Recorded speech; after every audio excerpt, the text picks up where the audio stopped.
வணக்கம் மக்களே.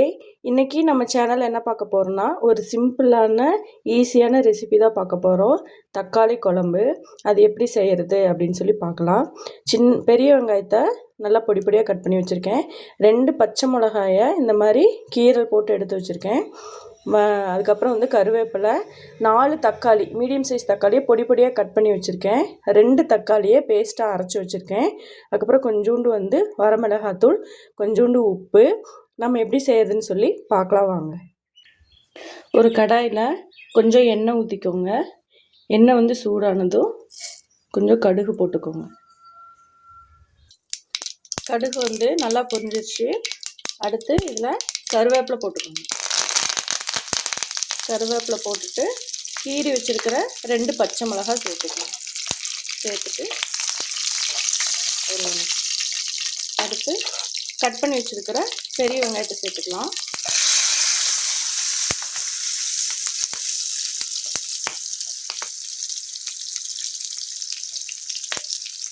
சேர்த்துட்டு நல்லா வதக்கி விடுங்க.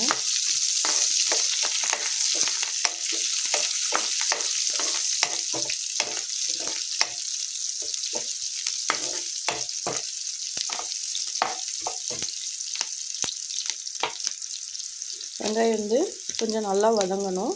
அப்போ தான் இந்த குழம்புக்கு நல்லாயிருக்கும்.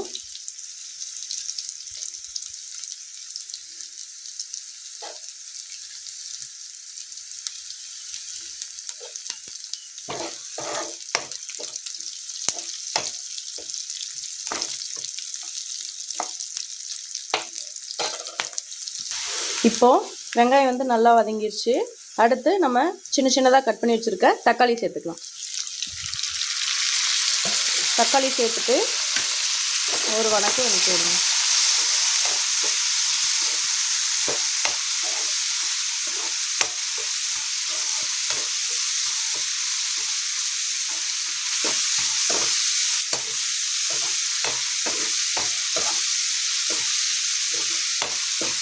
எண்ணெயில் ஒரு பெரட்டினதுக்கப்புறம் அடுத்து நம்ம அரைச்சி வச்சுருக்க தக்காளி பேஸ்ட்டு சேர்த்துக்கலாம்.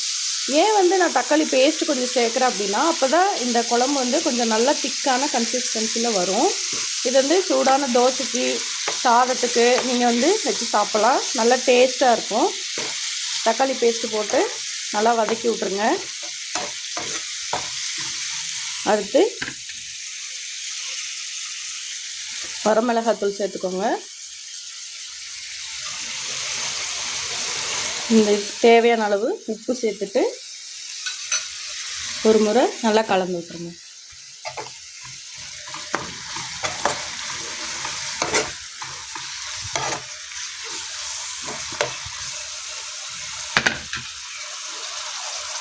இப்போ அடுப்பை மீடியம் ஃப்ளேமில் வச்சுக்கோங்க.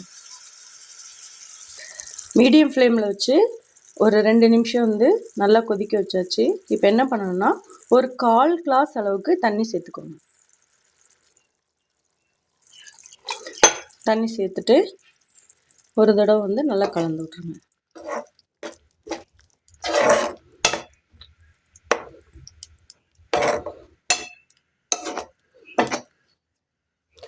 கலந்து விட்டுட்டு கொஞ்சம் மீடியம் ஃப்ளேமில் வச்சுட்டு ஒரு மூடி போட்டு ஒரு 2 நிமிஷம் வேகட்டும். பாருங்கள், தக்காளி நல்லா வெந்துருச்சு. தக்காளியோட அந்த பச்சை ஸ்மெல் போயிடுச்சா அப்படின்னு சொல்லிட்டு பார்த்துக்கோங்க.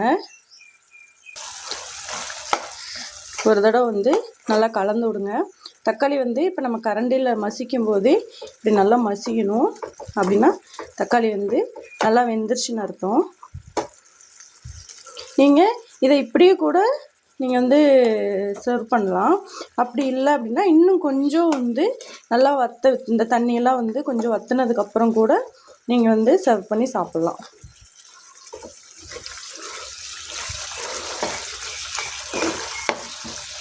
நான் சொன்ன மாதிரி தக்காளி குழம்பு செஞ்சு பார்த்துட்டு எப்படி இருக்குது அப்படின்னு சொல்லிட்டு கமெண்ட் பண்ணுங்கள்.